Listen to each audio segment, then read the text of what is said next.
우리가 속한 기독교는 다른 종교와 비교했을 때 어떤 독특성을 가진 종교일까요? 이걸 조금 좁혀서 말하면 그리스도인들은 어떤 독특성을 가진 사람들인가 하는 것입니다. 여러 가지 독특성이 있습니다. 근데 오늘 본문과 관련한 독특성은 찬송하는 것입니다. 뭐 하는 것이라고요? 찬송하는 것이 기독교의 독특성이고 참 그리스도인들의 독특성인 것입니다. 그래서 성경에 보면 찬송하라는 말이 셀 수 없이 많이 나옵니다. 대표적으로 시편 읽어보면 찬송하라는 말이 아마 셀 수 없을 정도로 나오는 것 같아요. 신약 성경도 마찬가지고 앞으로 완성될 천국을 보여주는 계시록 4장과 5장을 보면 그 세계가 어떤 세계요? 그러면 그 세계는 하나님을 찬양하는 세계라고 묘사가 되어 있습니다. 심지어 예수님과 사도들이 고난 중에도 찬송했다라고 기록이 되어 있어요.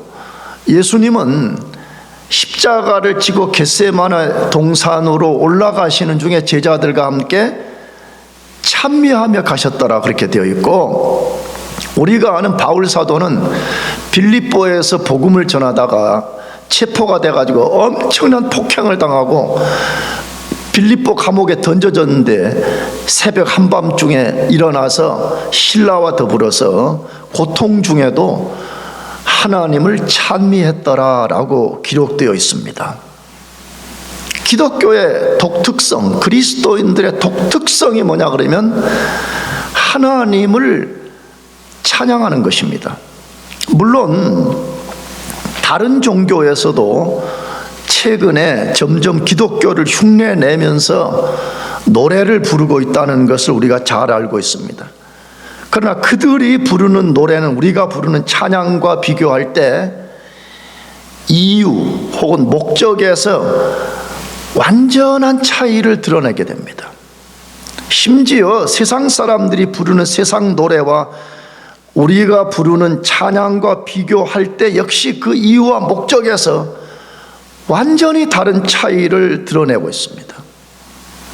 그리스도인의 독특성이 뭐요? 그러면 그리스도인은 하나님을 찬양하는 사람입니다.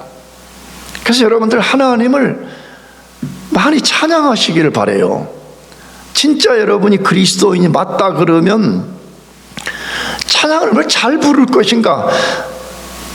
그건 나는 별로 중요하지 않다고 생각해요. 물론 완전하신 하나님, 위대하신 하나님께 찬양을 드리는데 가장 좋은 찬양을 드려야 되는 것은 맞습니다.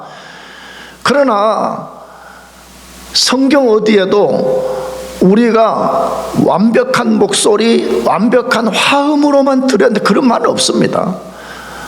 조금 어눌해도, 조금 틀려도 우리가 왜 찬양해야 되는지에 대한 이유를 알고 찬양하는 일에 전심을 다해야 됩니다.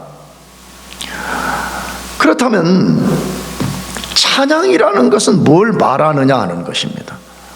찬양은 단순하게 노래로 하나님을 높여드리는 행위를 말합니다. 당연히 우리는 노래로 하나님을 경배하고 하나님을 예배하고 하나님의 하나님 되심을 인정하고 자랑하고 증거하고 우리 사랑을 고백하고 영광을 돌려야 됩니다. 다시 말씀드립니다. 찬양하는 여러분 되시기 바랍니다. 아멘. 아멘. 한 주간 하나님을 찬양하지 않는 그리스도인, 심각한 거예요. 진짜 여러분들이 그리스도인이 맞다 그러면 그리스도인들의 독특성은 하나님을 찬양하는 것입니다. 그러나 찬양은 노래로만 하는 것이 아닙니다. 모든 영역에서 하나님의 주 되심을 인정하는 행위, 그것을 찬양이라고 말하는 거예요. 왜냐 그러면 몇 주 전에 말씀드렸지만 원래 찬양이라는 헬라어 단어 혹은 히브리어 단어를 보면 그 대상을 칭찬한다, 높여드린다 그런 뜻을 갖고 있기 때문에 찬양하는 것은 노래만 부르는 것이 아니에요. 당연히 노래도 불러야 됩니다. 우리가 왜? 노래는 감정의 특별히 언어이기 때문에 우리 감정을 쏟아서 하나님을 사랑합니다, 하나님의 하나님 되심을 인정합니다, 이게 얼마나 중요한지 몰라요. 그러나 찬양은 노래만 부르는 것이 아니라 우리 삶의 모든 영역에서 하나님의 하나님 되심을 인정하고 높여드리는 삶을 사는 걸 말하는 것이에요. 그래서 성경에 찬양하라는 말을 너무 많이 다루는데 그 중에 몇 곳만 살펴보면 시편 47편 6절에 찬양하라, 하나님을 찬양하라, 찬양하라, 우리 왕을 찬양할지어다. 왜 하나님을 찬양하라고 여기서 말해요? 하나님은 우리의 누구래요? 왕이시라고 말해요. 진짜 우리가 하나님이 우리의 왕이시라는 것을 우리가 믿는다면 우리는 노래로도 찬양하고 우리 삶으로도 그의 왕되심을 우리가 인정하고 살아야 된다, 그렇게 말씀하는 거예요. 시편 29편 2절 상반절에 여호와의 이름에 합당한 영광을 돌리라라고 말합니다. 여호와의 이름에 합당한 영광, 하나님 그분의 이름, 다시 말해 그분이 어떤 분인가를 우리가 안다면 마땅히 우리는 그분께 합당한 영광을 다양한 방식으로 돌려드려야 된다는 거예요. 로마서 1장 25절 하반절에 주는 곧 영원히 찬송할 이시로다. 아멘.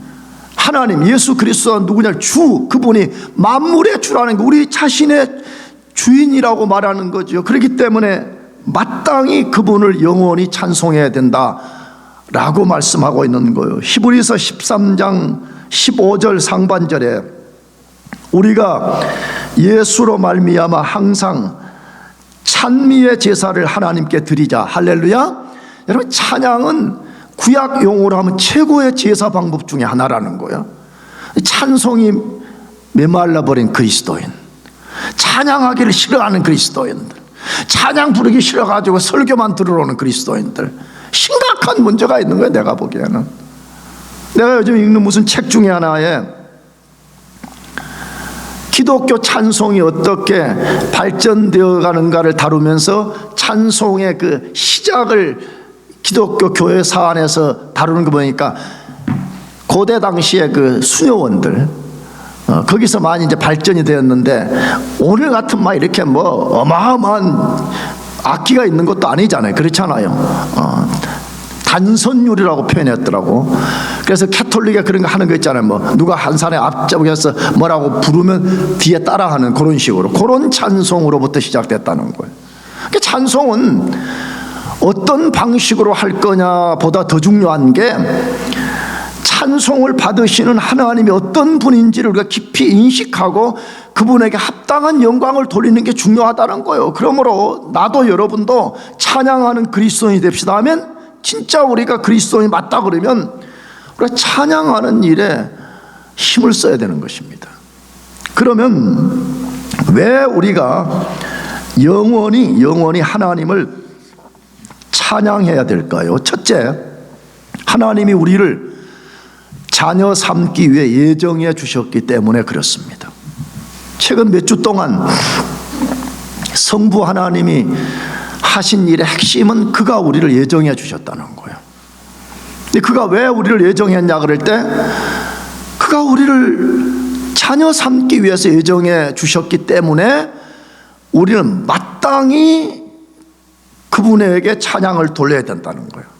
그래서 오늘 본문 에베소서 1장 6절의 시작인 이는 헬라어 에이스, 이 에이스는 이유와 목적을 밝혀주는 단어인데, 이 선행산 앞절의 내용들이니까 이러이러한 이유와 목적을 위해서 우리를 구원해 주셨기 때문에 우리는 하나님을 찬양해야 된다, 이 구조로 되어 있다 이 말이에요. 그럼 그 앞에 내용이 다 뭐였어요?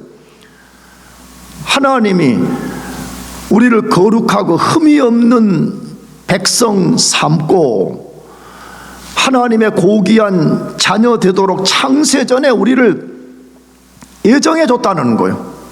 그렇기 때문에 우리는 그 은혜가 너무 크고 그 하나님의 구원해 주심이 너무 고귀하고 감사하기 때문에 마땅히 찬양을 돌려야 된다는 거예요.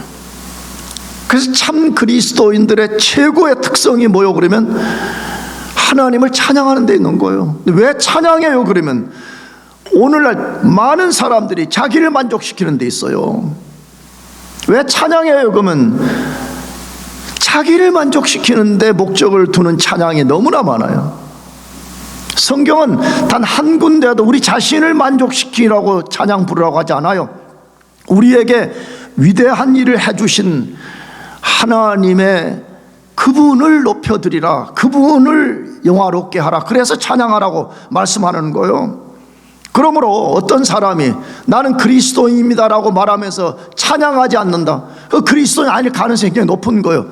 그 사람들은 내가 볼 때 이론적인 그리스도인이에요. 다시 말하면 구원받지 않고 이론만 많은 그리스도인일 가능성이 굉장히 높다는 게, 왜냐 그러면 오늘 보면 이는이라는 말 속에는 뭐가 들어있어요? 우리를 구원한 목적이 뭐냐 그러면 하나님을 찬양하기 위함이라, 이렇게 말한다 이 말이에요. 그러니까 진짜 우리가 구원받은 그리스도인이 맞다 그러면 찬양하는 일에 전심을 다해야 되는 거예요, 우리가요. 그래서 우리를 구원하신 성부 하나님, 성자 하나님, 성령 하나님이 하신 일들을 이 3절부터 길게 13절까지 썼는데, 성부가 하신 일을 소개한 다음에 제일 마지막에 뭐라고 되어 있냐 그러면 6절에 성부 하나님을 찬양하라, 그렇게 한 꼭지를 딱 매듭을 지어요. 그 다음에 7절 이하에서 성자가 우리 구원을 위해서 해준 일을 소개한 후에 제일 마지막 12절에 가면 예수 그리스도를 찬양하라, 그렇게 마무리를 지어요. 우리 구원을 위해서 성령이 해주신 일을 소개한 다음에 14절 제일 마지막에 가면 성령 하나님을 찬양하라 라고 말씀하고 있습니다.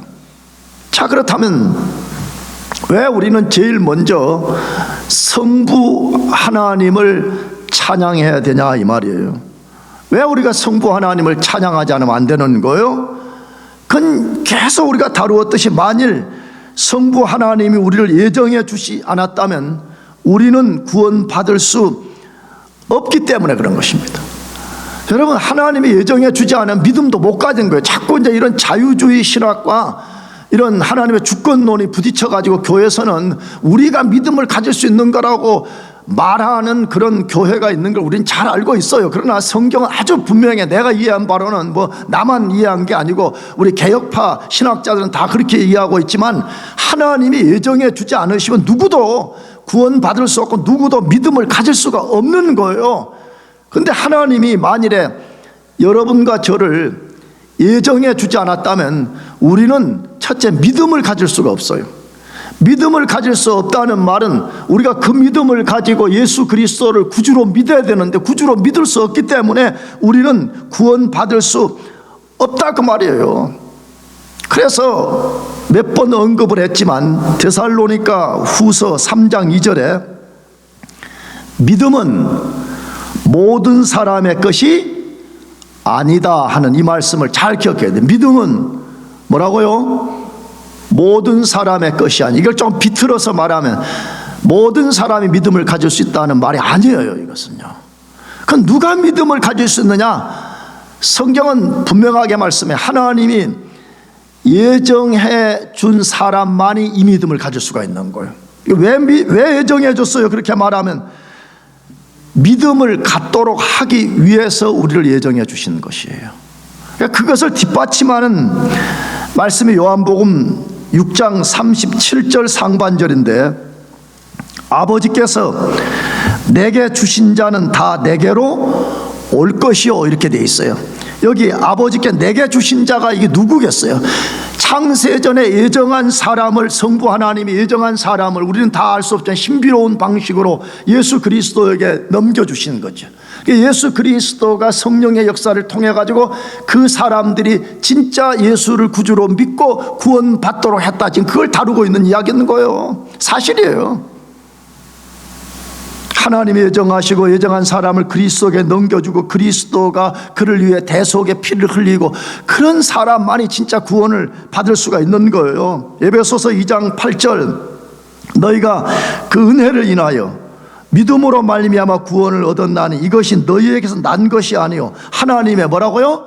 선물이라. 여러분, 우리가 믿음을 갖게 된 거, 우리가 구원을 받게 된 거, 우리로부터 나온 것이 아무것도 없다라고 말하는 거예요.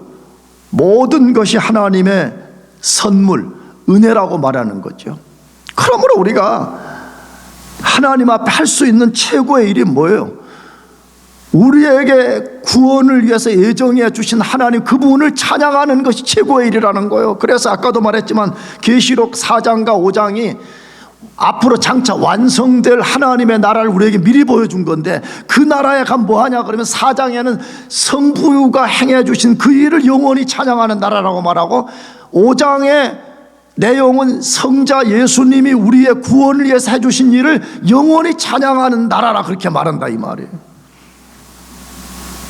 왜 우리가 찬양해야 된다고? 왜 우리가 그분을 높여드린다고? 왜 우리가 그분 대심 앞에 복종해야 된다고요? 우리 구원을 위해서 그분이 우리를 예정해 주셨기 때문이라고 말하는 거예요. 두 번째로 찬양해야 되는 이유는 하나님이 예정과 양자 삼음을 은혜로 해 주셨기 때문이라는 거예요. 그 모든 것 하나님이 은혜로 해 주셨기 때문에 우리가 찬양해야 된다고 말이에요. 에베소 1장 6절 상반절, 이는 그의 사랑하시는 자 안에서 우리에게 거저 주시는 바 그의 은혜의 영광을 이라고 말씀하고 있습니다. 하나님이 어떻게 우리를 예정했고 양자 삼아 주셨는지를 알려주는 아주 중요한 말씀이지요. 근데 그 말씀의 내용이 뭐죠? 그의 사랑하시는 자 안에서, 예수님 지칭하는 거죠. 거저 주시는 바 은혜의 영광 때문이라 그렇게 돼 있죠. 은혜를 강조하려고 은혜라는 말을 지금 2번 쓰는 거예요. 그렇죠? 앞에 거저 줬다는 말도 이게 원래 단어는 카리스, 은혜에서 파생된 내용을 우리말로 이렇게 번역한 거예요. 거저 줬다, 거저 줬다, 거저 줬다. 공짜, 은혜로 왔다는 거예요. 그런 다음에 또 한 번 뭐라고 말해요? 거저 주시는 바 은혜의 영광. 모든 게 은혜로 됐다는 걸 지금 강조하려고 2번씩이나 이렇게 썼다라고 말하고 있는 거지요. 하나님이 여러분과 저를 예정해 주신 거 몇 번 말씀드렸지만, 무슨 합당한 조건이 있어서, 다른 사람과 남달리 합당한 조건이 있어서 해주신 거 절대로 아닙니다. 에베소서 2장 1절에 허물과 죄로 죽었던 우리라고, 우리는 태어나는 순간부터 허물과 죄 때문에 죽어서 하나님 앞에 아무것도 할 수 없고 본질상 하나님의 진노였고, 우리가 할 수 있는 일이라는 것은 하나님을 대적하고 불순종하는 것 외에는 아무것도 할 수 없는 것이 우리의 본질이었어요. 그런데 하나님이 그런 우리를 구원받도록 예정해 주신 것은 오직 은혜로만 되었다는 거예요. 그러니까 이게 너무 황송하고 너무 감사하고, 내가 언젠가 말씀드려서 나만 말하는 게 아니지만 우리는 사실은 구원받은 그 자체로만 해도 다른 복이 필요 없어. 다른 복을 안 주셔도 우리는 그 구원받은 것 자체만 해도 영원히 하나님을 찬양해야 돼. 아멘. 예, 이게 너무 어마어마한 것을 우리가 받았기 때문에 그런 거예요. 나가서 우리는 다른 사람들을 비판하고 비난할 자격이 아무것도 없는 거예요. 왜 그래요? 만일에 나는 어떤 조건과 자격으로 구원을 받았고 저 사람은 은혜로 받았다고 하면 내가 저를 상대적으로 비판할 수가 있는 거예요. 근데 우리 모두는 은혜로 받았습니다. 믿습니까? 단 한 사람도 은혜 없이 자기 조건과 자격으로 구원받은 사람이 없다 이 말이에요. 근데 우리는 눈만 뜨면 남 비판하려고 그럽니다. 왜? 내 눈으로 보기에 내가 저보다는 낫다고 생각이 되거든.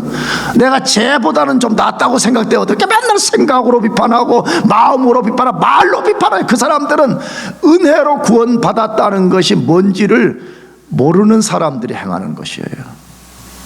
그래서 성경은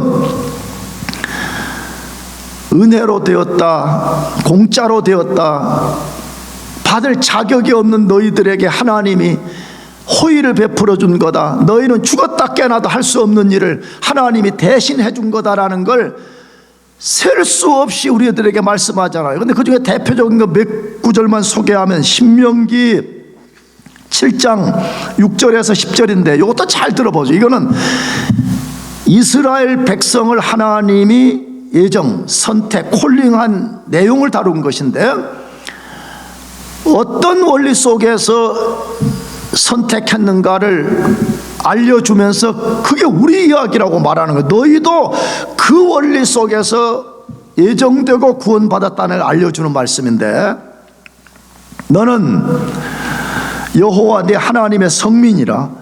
내 하나님 여호와께서 지상 만민 중에서 너를 자기 기업의 백성으로 택하셨나니, 여호와께서 너희를 기뻐하시고 너희를 택하심은 너희가 다른 민족보다 수요가 많기 때문이 아니니라.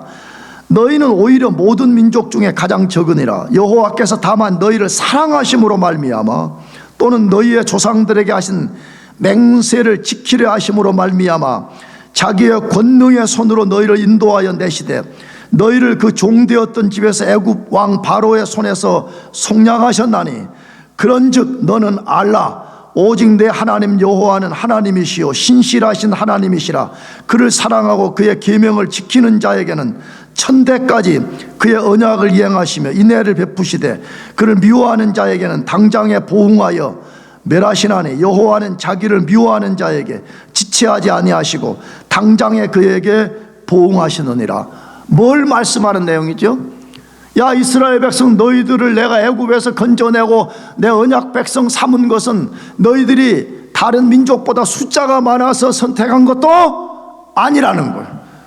너희들이 선택받을 만한 독특한 조건을 너희들이 갖고 있었기 때문도 아니라는 거예요. 너희들이 선택받은 유일한 것은 내가 너희들을 무조건적 은혜로 사랑했기 때문이라, 그렇게 말하는 거지.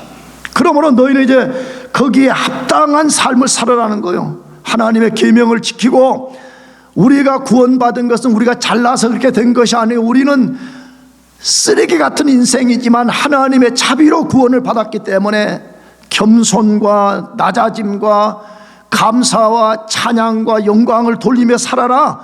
하나님 그렇게 지금 말씀하고 있잖아요. 두 번째는 로마서 3장 23절 24절인데, 모든 사람이 죄를 범하였으며, 변명의 여지가 없잖아요. 어떤 사람이 죄를 범했대요? 모든 사람이라고 말해. 단 한 명도 예외가 없이 모든 사람이 죄를 범하였으며 하나님의 영광에 이르지 못하더니, 그리스도 예수 안에 있는 속량으로 말미암아 하나님의 은혜로 값없이 의롭다 하심을 얻은 자 되었느니라. 우리는 죄를 지어서 하나님의 영광, 그의 본질, 그의 본성, 그의 속성에 단 한 발자국도 가까이 나아갈 수 없는 존재인데, 하나님의 아들 예수 그리스도의 대속을 통해 가지고 우리가 죄 용서를 받고 그 앞에 나갈 수 있게 되었다는, 근데 그 모든 것이 은혜로 되었다는 거지. 은혜로만 되었다고 말하는 거예요. 그래, 교회는 뭐요? 그리스도인은 누구요? 그러면 교회는 먼저 빚진 자의 공동체예요. 우리는 다 지금 빚을 지고 있는 사람들의 모임인 거예요. 무슨 빚을 졌어요? 하나님 은혜의 빚을 진 거예요. 믿습니까? 다 우리 빚쟁이들이 어떻게 보면 이 빚쟁이들의 모임이 교회인 거예요. 다 우리는 빚진 자들이 와 있는 거예요. 그리스도인이 누구예요? 세상의 그 어떤 것으로 갚을 수 없는 빚, 그걸 그리스도가 대신 은혜로 갚아주셔서 우리가 그 빚진 자, 나는 하나님의 은혜, 예수 그리스도의 은혜에 빚을 진 사람이라는 것을 인식하고 사는 게 얼마나 중요한지 몰라요, 우리가. 그러면 달라질 수밖에 없는 거죠. 삶의 방식이 그렇잖아요. 마지막 고린도전서 2장 12절, 이거는 조금 각도를 달리한 거예요. 다시 말하면 하나님이 우리에게 주신 은혜가 무엇인지를 알게 하려고 성령을 우리에게 주셨다는 말을 소개한 거 읽어봅시다. 우리가 세상의 영을 받지 아니하고 오직 하나님으로부터 온 영을 받았으니 이는 우리로 하여금 하나님께서 우리에게 은혜로 주신 것들을 알게 하려 하심이니라. 그러니까 아까도 말씀, 참 그리스도인은 자기가 어떻게 그리스도인이 되었는가를 아는 사람이에요.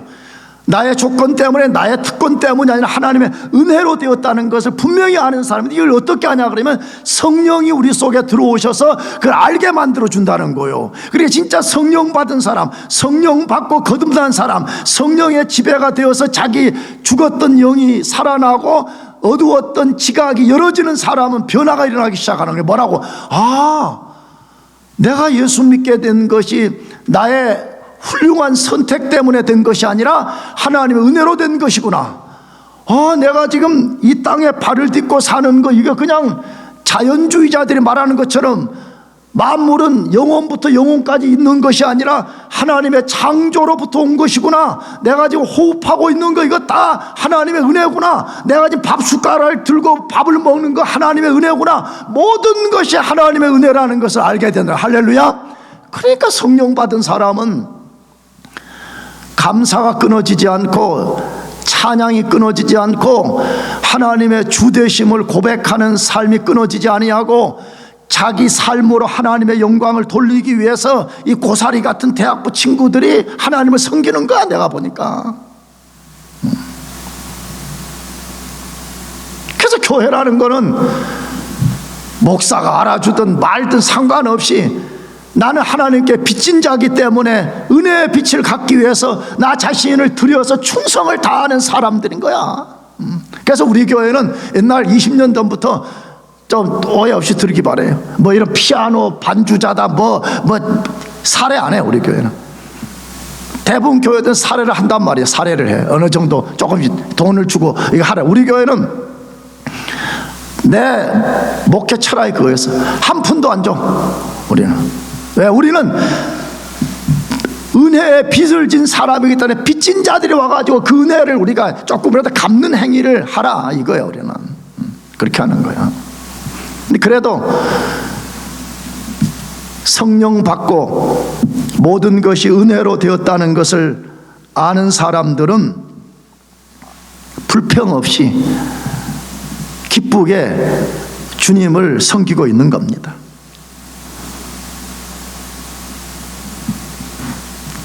바울 사도는 우리가 받은 은혜가 얼마나 큰 것인지를 오늘 본문에서 알려줘요. 근데 그걸 어떤 말씀으로 알려주지요? 은혜의 영광이라는 말을 썼습니다. 그냥 거저 주시는 바 은혜를 찬미하게 하람이라 이렇게 해도 되는데 뭐라고 했죠? 은혜의 영광을 찬미하게 하려 함이라 이렇게 돼 있어요. 그럼 은혜의 영광이라는 말이 도대체 무슨 말이냐 하는 것이에요. 첫째로는 하나님이 우리에게 베풀어 주신 은혜가 얼마나 고귀하고 크고 중대한 것인가를 알려주는 말이에요. 왜냐 그러면 영광이라는 이 말에 원래 단어는 무겁다라는 말을 갖고 있어요. 무겁다. 여러분, 우리가 세상에서 무거움의 대상들이 있잖아요. 왕은 무거움의 대상이에요. 우리가 왕 앞에 가가지고 막 가볍게 아무렇게나 할 수 있는 대상이 아니잖아요. 그렇잖아요. 여러분, 선생님들도 무거움의 대상이에요. 특히 여러분의 부모님들도 무거움의 대상이잖아요. 그렇잖아요. 부모님들이 여러분보다 공부도 못하고 뭐 세상적으로 뭐 명성도 없지만 하나님이 선천적으로 부모님들은 무거움의 대상으로 준 거예요. 쉽게 말하면 너가 그 앞에서 부모를 경히 여기고 아무렇게 해라, 그렇게 대하면 안 된다는 거, 이거 알려주는 거잖아요. 은혜도 그런 거라는 거예요. 하나님의 은혜가 얼마나 고귀하고 크고 무거운 것인가를 알려주기 위해서 은혜의 영광이라는 것을 알려준 거예요. 그러니까 은혜가 무엇인지를 아는 사람은요, 은혜를 무가치하게 여기잖아요. 은혜 받았다고 그러고 죄 짓고, 은혜 받았다고 그러고 교회 안 섬기고, 은혜 받았다고 그러고 지 마음대로 신앙생활하고, 그런 거는 은혜가 뭔지를 모르고, 그런 사람 아직 은혜의 무거움, 은혜의 영광이 무엇인지를 모르는 사람들이 하는 거죠. 나가서 은혜의 영광이라는 말은 하나님의 속성이 무엇인지를 말하는 것입니다. 하나님의 대표적 속성은 신학에서는 사랑이라고 말하잖아요.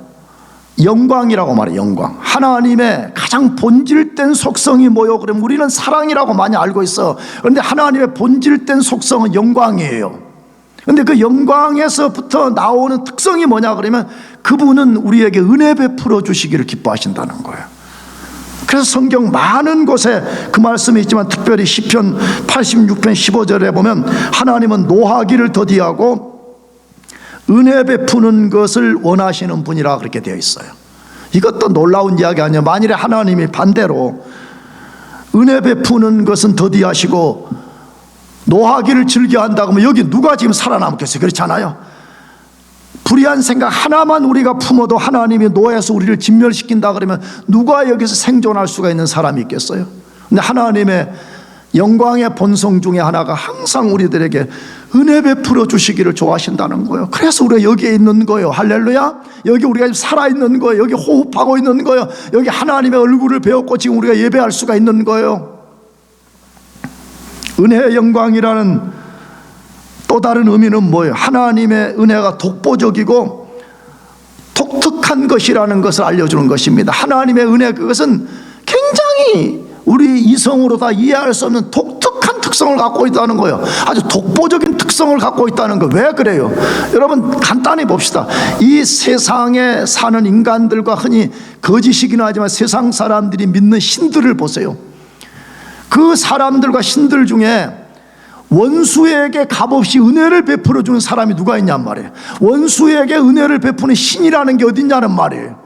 하나님 외에는 그런 일이 없습니다. 하나님 외에는 그런 일을 행하시는 신이 없는 것이기 때문에 은혜의 영광이라는 것은 그 은혜가 얼마나 독특하고 독보적인가 하는 것을 우리에게 알려주는 거예요. 그래서 여러분들이 그 은혜를 사모하시기를 바라요. 아멘. 내가 처음에 은혜와 평강이 더 많기를 원한다는 말씀을 다룰 때 그 이야기를 해서 우리는 은혜를 단번에 받은 사람이기도 하지만 베드로 전서 말씀 은혜가 더 많기를 원하느라 우리는 계속해서 하나님의 은혜를 구하고 하나님의 평강이 우리를 지배하도록 그렇게 만들어야 된다 이 말이에요. 그럴 때 우리가 하나님의 은혜가 얼마나 독특한 것인지를 경험할 수가 있어요. 은혜의 영광이라는 또 하나의 의미는 하나님의 은혜가 얼마나 강력한 것인가를 우리들에게 알려주는 말씀인 것입니다. 왜 그래요? 하나님의 은혜가 아니고는요 인간은 절대 변화될 수가 없습니다. 잘 보세요. 인류 역사가 최초의 아담부터 시작되었고 지금 일부 학자들은 성경에 아담부터 연대를 계산해서 한 6,000년 정도 될 거라 그래요. 나도 개인적으로 6,000년설을 믿는 사람인데 그렇지 않는 사람들은 기독교인들 중에서도 몇만 년 이론이 있어요. 또 기독교인이 아닌 사람들은 더 많이 있어요. 근데 어쨌든 다 좋다 이거예요. 6,000년이든 몇만 년인데 좋다 이거예요. 근데 잘 봅시다 가만히. 자연은 인간이 몇만 년이 지났는데도 진화론적 개념이라면 뭔가 인간들이 좀 좋아져야 되잖아요. 그렇지 않아요? 점점 정신적 세계나 육체적 세계가 점점 좋아졌는데 인간이 하는 일은 방식만 다른 거죠. 똑같은 일을 하고 있잖아요. 죄 짓고 죽이고 싸우고 전쟁하고. 여러분 지금 러시아 우크라이나 태국하고 캄보디아 전쟁하고 어디 전쟁하겠다고 난리하는 거 보면요 이미 창세기는 다 들어있는 거예요. 죄 지은 인간의 특성이 뭐냐 그러면 서로를 죽이는 거지. 창세기 15장 이후에 보게 되면 어떻게 해요?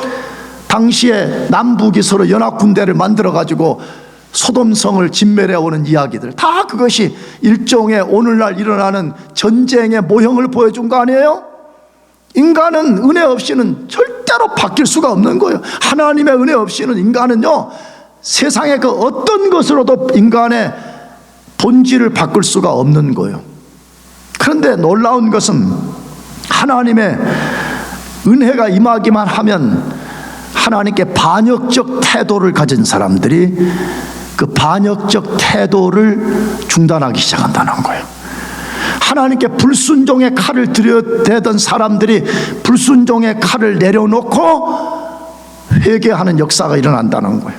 예레미야서 말씀처럼 하면 인간은, 자연인의 인간은 금강석, 그러니까 가장 당시에 가장 단단한 이 물질보다 강력한 죄의 패역성을 갖고 있다고 말하는데, 금강석보다 단단한 패역한 인간의 마음을 세상의 어떤 것으로도 바꿀 수 없다고 말해요.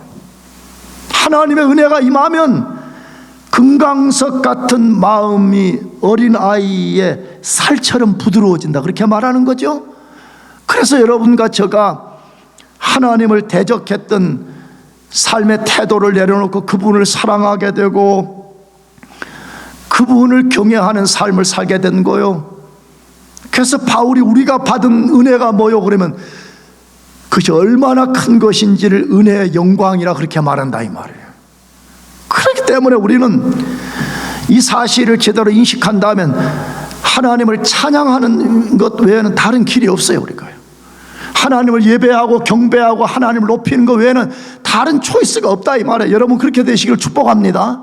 그래서 여러분 기분 나쁘게 듣지 말고, 물론 학기 말 되면 공부한다고 바쁘다고 뭐 어쩌고 조금 이해된다 인간적으로. 야 근데 하나님이 하루 24시간 일주일 그 뭐 몇 분이라 그래, 뭐 얼마나 줬는데, 아니 하나님께 나 2시간 예배하는 것도 못해가지고 하나님을 업신여겨버리고 하나님을 멸시하고 공부를 하나님보다 아래 두고 짓밟아버리고 그런 삶을 우리가 살면 되겠습니까? 말이 안 되는 거예요. 말이 안 되는 거. 내가 보기에는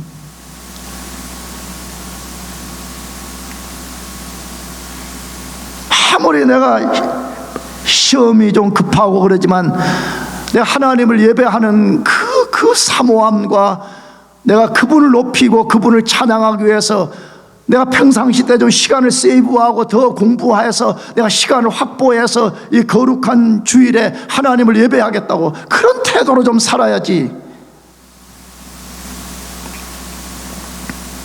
내가 그래서 몇 년 전에 이런 말을 해가지고 어떤 인간이 나를 또 대적하고 막 그랬단 말이야. 이게 몇몇 사람 알 거야. 내가 그때 설교 때 뭐라고 했냐면, 이런 식으로 하면 MZ세대들은 다 지옥 갈 것이라 했더니, 끝나고 났더니 어떤 놈이 와가지고 나한테 MZ세대들은 지옥, 자기가 또 MZ세대니까 막 그렇게 말해. 내가 말하는 거는 MZ세대들의 신앙 형태나 지금 하나님 앞에 하는 거 보면 이대로는 안 된다, 나는 그렇게 말한 거란 말이야. 사실이 아니에요?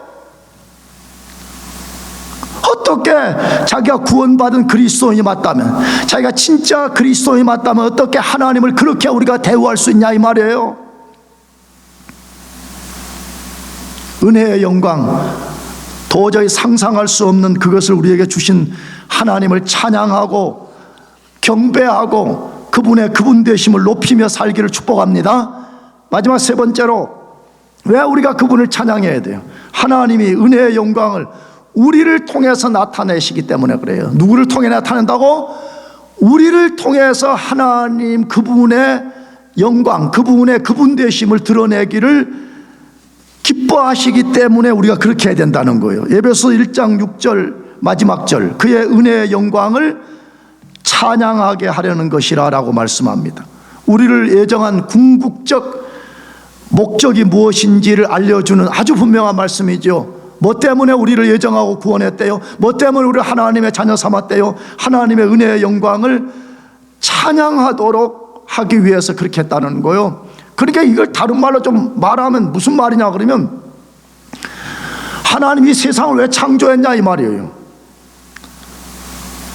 신학에서는 그렇게 말해. 예수 그리스도 때문에 창조했다.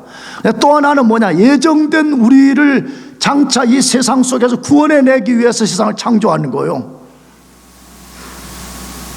근데 왜 우리를 이 세상 속에서 우리를 구원했냐 그러면, 우리를 통해서 하나님의 본성, 그의 은혜, 그의 속성이 무엇인지를 우리가 세상 속에서 찬양을 통해서, 경배하는 걸 통해, 우리 삶을 통해 가지고 하나님의 하나님 되심을 이 세상 사람들 속에 드러내라는 거예요.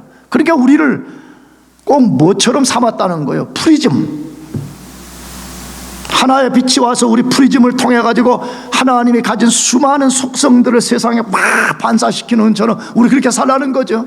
우리를 반사경 같은 존재로 만들었다는 거예요. 얼마나 놀라운 특권을 가졌으면 하나님이 우리에게 얼마나 큰 기대를 갖고 있냐는 거예요. 근데 왜 그러신 거예요? 여러분, 세상은 에베소서를 앞으로 보면 알겠지만 어둠 속에 있다고 말해요. 어둠. 이 어둠이라는 말은 물리적 어둠과 빛을 말하는 게 아니고 죄라는 캄캄한 어둠 속에 사로잡혀 가지고 좌우를 분별하지 못해. 먼저는 어떤 쪽이 생명의 길이고 어떤 쪽이 사망의 길인지를 몰라. 그 다음에 우리 인생이라는 것이 최종 목적지가 어딘지 이런 걸 전혀 모르는 어둠 속에 갇혀 있다고 말한다 이 말이에요. 우리도 과거에 어둠이었다고 말해. 그런데 놀랍게 하나님이 우리를 애정하시고 애정받은 우리에게 하나님이 예수 그리스도를 통해서 그의 빛을 먼저 우리에게 비춰준 거예요. 그래 우리가 그 빛을 갖고 하나님을 보게 되었고 사망의 길과 생명의 길이 무엇인지 우리가 알게 된 거예요. 우리는 원래 빛이 아니에요. 우리는. 근데 우리가 예수 그리스도를 통해 받은 이 빛을 가지고 빛이 없는 사람들에게 가서 그 빛을 너희가 가서 비춰주라는 거예요. 가지고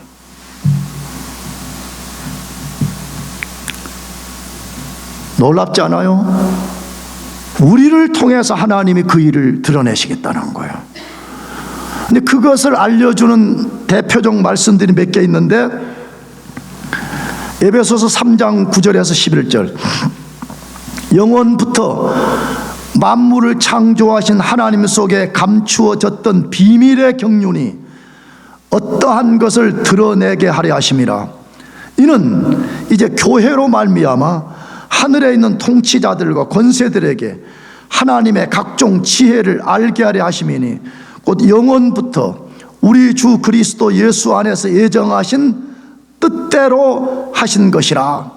간단히 말하면 뭐죠? 하나님이 비밀의 경륜을 갖고 계신데 그 비밀의 경륜을 이 세상 혹은 눈에 보이지 않는 영적 세계의 어떤 것들에게 그걸 드러내게 하는데 누구를 통해 산다고요? 교회를 통해서 그 일을 하겠다고 정하셨다는 거예요. 교회된 우리들을 통해서 하는 거예요. 믿으시기 바랍니다. 교회는 건물이 아니에요. 지금 이 건물 통해서 하겠다는 말이 아닌 거예요. 건물은 아무것도 아닌 거예요. 사실은 건물은 그냥 우리가 겨울에 춥지 않게 와서 예배하는 곳이고, 아멘? 좀 좋은 환경에 와서 예배하는 것이지 우리 자신들이 교회라 이 말은 우리를 통해서 하나님의 비밀의 경륜을 알지 못하는 세상 사람들에게 드러내겠다는 거예요. 그러니까 얼마나 우리에 대한 기대를 하나님이 크게 갖고 계시냐 이 말이에요. 그러니까요, 이따가 뒤에 구절에 말씀드리겠지만 우리가 바르게 살아야 되는 거예요. 우리 삶이 할 수만 있다면 하나님 앞에 온전하고 나가서 우리의 말로도 또 전해야 됩니다. 말로도 우리가 하나님의 비밀의 경륜을 알지 못하는 사람들에게 드러내는 것이 얼마나 중요한지 몰라요. 그래서 마태복음 5장 16절 이같이 너희 빛이 사람 앞에 비치게 하여 그들로 너희 착한 행실을 보고 하늘에 계신 너희 아버지께 영광을 돌리게 하라라고 되어 있습니다. 다시 말씀드려요. 세상 사람들은요 하나님을 볼 수가 없어요. 하나님을 알지 못해요. 그러므로 우리가 빛 노릇을 하라고 말해. 그래서 그 사람들이 우리의 빛, 다시 말해 선행을 통해서 하나님이라는 분이 계시구나, 하나님을 알려주는 사람이 되라, 그렇게 말씀하고 있는 것이에요. 우리가 받은 구원의 은혜가 얼마나 신비하고 큰 것인가, 베드로 사도가 말한 것을 두 절만 인용하고 마치려고 그래요. 베드로후서 1장 10절에서는 선지자들이 연구하고 부지런히 살피던 것이라 그렇게 말해요. 물론 여기서 말하는 구원은 예수 그리스도를 지칭한 거예요. 메시아를 보내는 이야기지만 포괄적으로는 그 메시아가 와서 우리를 구원하는 이야기가 포함되는 것인데, 세상에 우리가 무엇이 간데 하나님이 우리를 구원하시기 위해서 그런 일을 하시는가 하고 구약의 선지자들이 연구하고 부지런히 살피던 것이라 그렇게 말해. 근데 우리가 받은 구원을 무가치하게 여기고 발로 짓밟아 버리고 우리 말과 행실로서 우리 구원은 아무것도 아닌 거요, 그렇게 하면 되겠습니까? 베드로 전서 1장 12절에는 천사들도 살펴보기를 원하는 것이다 이렇게 되어 있습니다. 내가 베드로 전서를 강의할 때 말씀드렸어요. 헬라어 원래 단어는 이게 그림원으로 묘사가 되는 거예요. 우리가 왜 뭐가 좀 궁금하잖아. 저기 뭐가 좀 궁금하면 보통 어떻게 목을 이렇게 하고 있다가도 뭐야 용화가 온대? 쟤 왜 오지? 이런 식으로 이렇게 목을 쭉 이렇게 빼는 행위를 지칭하는 거예요. 그러니까 천사들도 도대체 인간이라는 것들이 뭐냔 말이야. 우리가 똑같이 죄 지은 인간들 아니야. 근데 왜 쟤들만 구원하지? 뭐야 이게? 이런 식으로 지금 천사들이 살펴보는 거라 이 말이에요. 그러니까 도대체 우리 구원이 얼마나 놀라운 거냐 이 말이에요. 신비야 신비. 우리가 구원을 받았다는 것은 신비라는 말 외에는 정확하게 쓸 수 있는 단어가 없어요. 그렇다면 우리가 할 일은 뭐예요? 하나님을 찬양하는 것 외에는 아무것도 없습니다. 그분을 예배하고 그분의 그분 되심을 높여드리고 그분을 위해 죽는 거예요. 우리가 그분을 위해 죽는 거. 여러분들 모두가 하나님을 찬양해야 되는 이유가 어디에 있는지를 더 깊이 기억하고 하나님께 영광을 돌리며 살기를 축복합니다. 기도하겠습니다.